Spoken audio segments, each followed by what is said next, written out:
Happy Monday to everyone. Hope everyone survived the time change and had a chance to enjoy your weekend.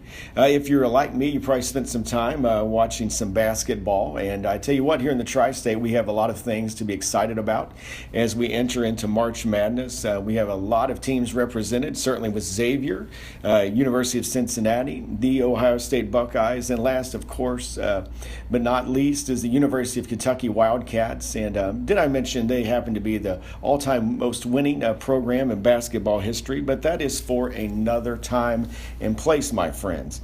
Today I want to spend just a few brief moments with you on a subject that's kind of near and dear to my heart, and that is the subject of grit. Angela Duckworth wrote a great book. If you haven't had a chance to read it, I recommend it, and she defines grit as passion times perseverance.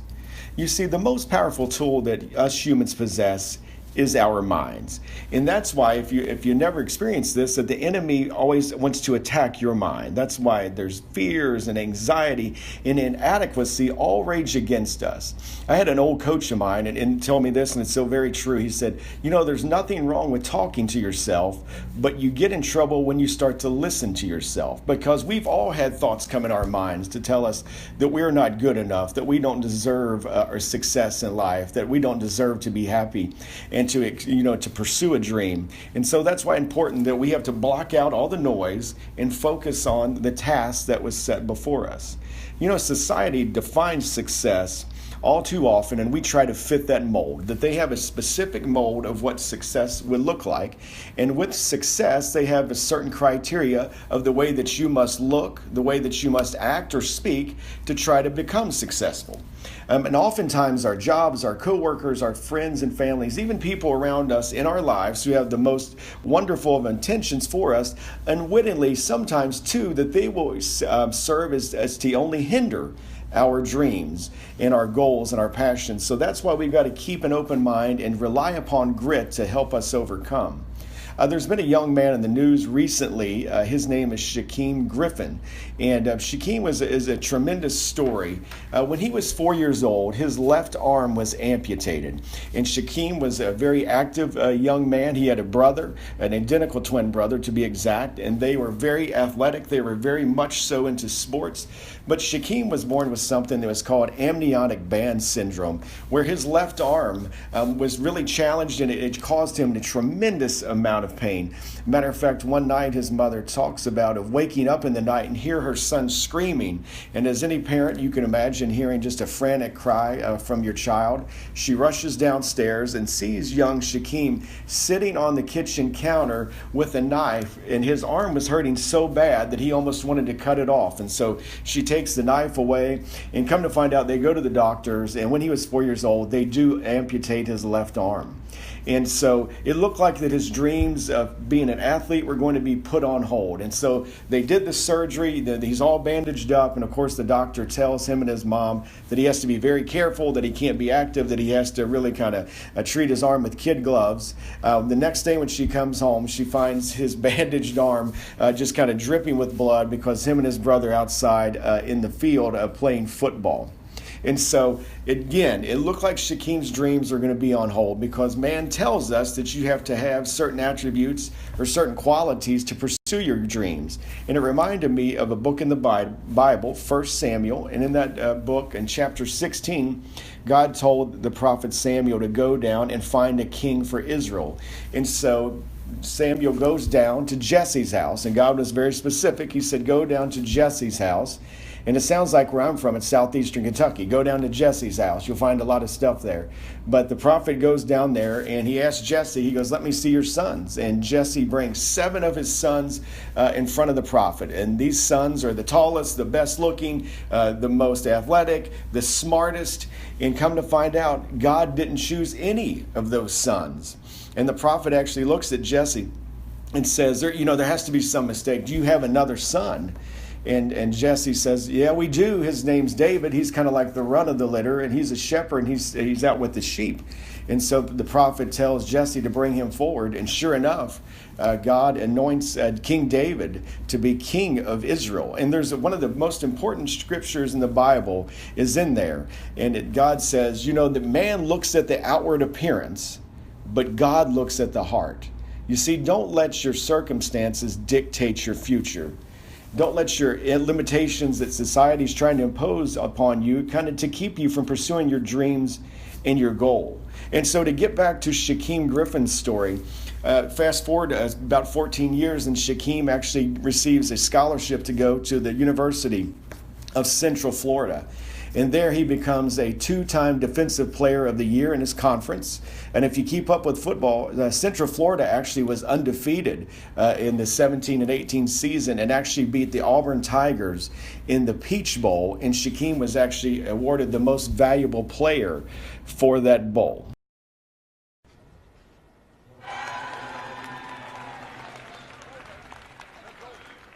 See the prosthetic he uses on his left hand. I need all you got. I need all you got. I need all you got. Oh. Get it. Come on. Come on. Come on. Come on. There you go. Go to work. Go to work. Lock out. Go to work. Oh, yeah. Let's go. Good shot. Wiggle up. Get out. All the way up. All the way up. Lock out. Right arm out. Go. Good. Yeah. That's it. Yeah. Come on. Get it up. Let's go. Get it up. Let's go. Up. Lock it out. There it is. Good. 15. Yes. Come on. Work it. Yes. Come on. Come on. You good. Let's go. 18. Come on with it. Good. Come on with it. Come on with it. Bring it up here. Bring it up here. 20. Lock out. Good. There you go. Come on. Come on. I got you. I got you. Lock it out. 20 reps. 2-0. Listen to that room. Flies to the football.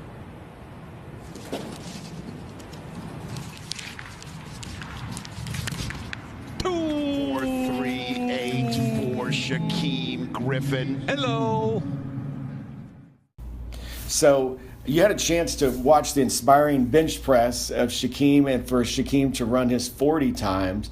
There were many people who didn't think that Shaquem could even bench press. And even his coach said, I thought that he would maybe get up 3 reps at 225 pounds.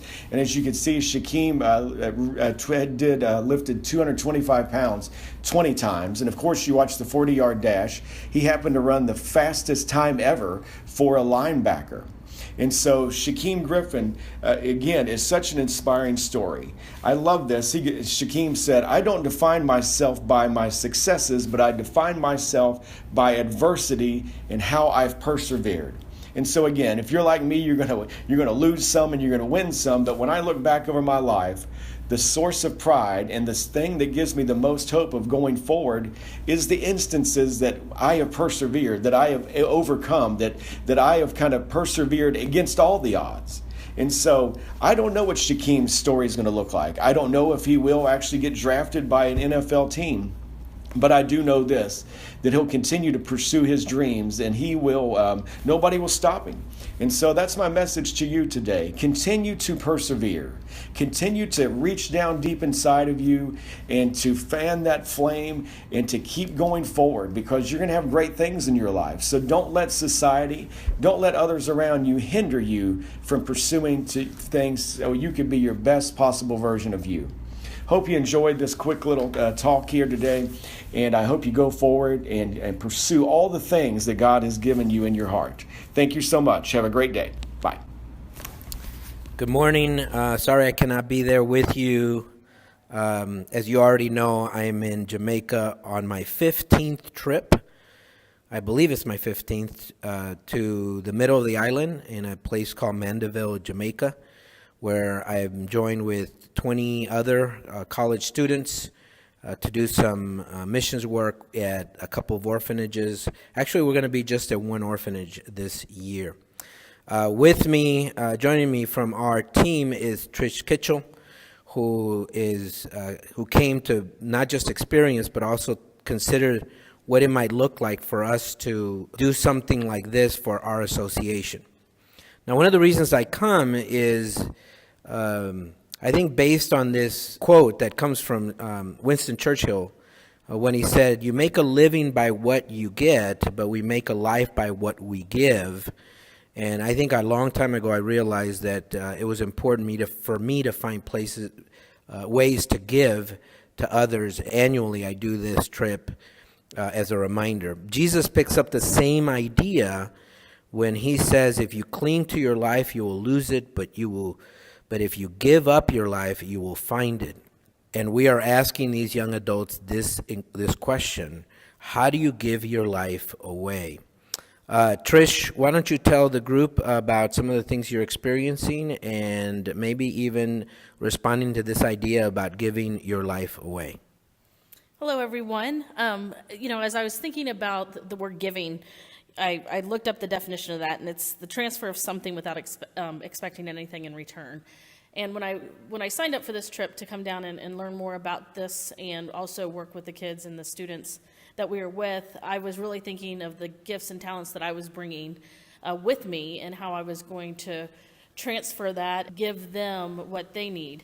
And yesterday when we went to Hanbury, I was able to connect with a young man named Omar, and I learned so much about him. And what I realized is that as he shared his story and told me about how he loves to draw superheroes and how creative he is, I transferred my talent, which was to have him work with my camera and take pictures and show his creativity through photos, and that was amazing. And at the end of the day, it really switched to what I received and what I had gotten out of that. And so as I thought through this experience, it brought a quote to my mind of, for it's giving that we receive. And that is exactly what happened yesterday. So it was very impactful, and I realized that it's not just about me giving, but also receiving in this moment. I see that same outcome in the lives of so many of these young adults who come here thinking they're going to give. These are the middle-class college students who gave up a trip to the Florida Keys or something like that to come and give to the poor orphans, but it turns around. The whole thing shifts around, and you realize that you learn so much more from them, and you learn things like what's more important in life. I've often heard some of these young adults say things like, I don't know how they're so happy, only to come to terms with the fact that maybe they have a better understanding of what makes people happy than we do. And that's what we're talking about. We're talking about how we become obsessed with the right things. And so we're excited about continuing this journey. Again, we wish we were there, but we're experiencing Jamaica in a very different way. So this week, think about how we can create moments not just for others, but for ourselves, where we think about how we give of ourselves in such a way that we actually discover what living is all about. We live out the words of Jesus, where we give our life away and actually find it. Let me pray for us. God, thank you so much for the opportunity that you give us to be part of something bigger than ourselves, to do so in an organization that loves on people, an organization we call the YMCA. Thank you for those that are serving in Cincinnati, Northern Kentucky, in Jamaica, around the U.S. and around the world.